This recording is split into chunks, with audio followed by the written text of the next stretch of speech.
pi penta na boy pino men lấy xếp thiếu dâu xe sung lệ phai gió thì ai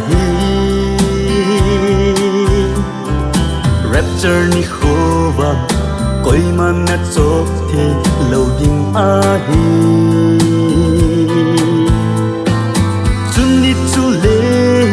sum hao sa ho pastor hi hen missionary ba con hi giống hi anh ấy dâu xinh phía giống lên hất xôm ta bốn kế tu hi lạc hạt bê hoàng na to hạt chu ai ai hilaya bezing hole tao phat ai hilaya tao zing ha vang phale anun nom ai hi ve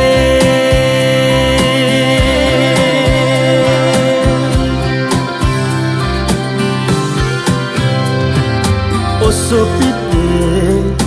rapture zoti an ngolin sa khatabin kise gimin lam song song le chun hat som ta lo ding in nei ego zo siêu tùy sun ki sung song le ipi phat som ta ding ha tu hi la phat pe na to hạt chu ahi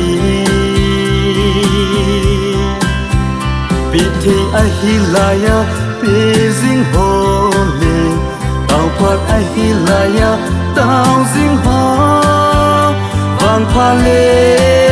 anun nom ahi ve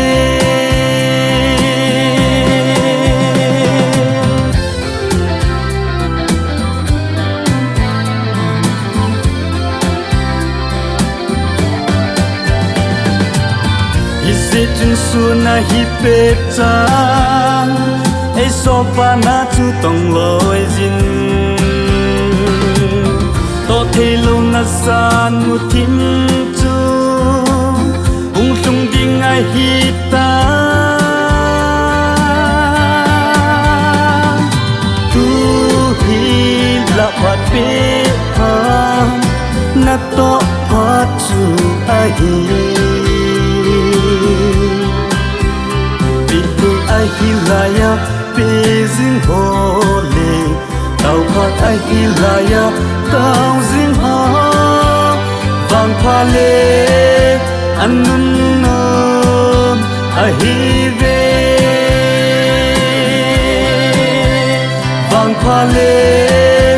anun nom ai hi ve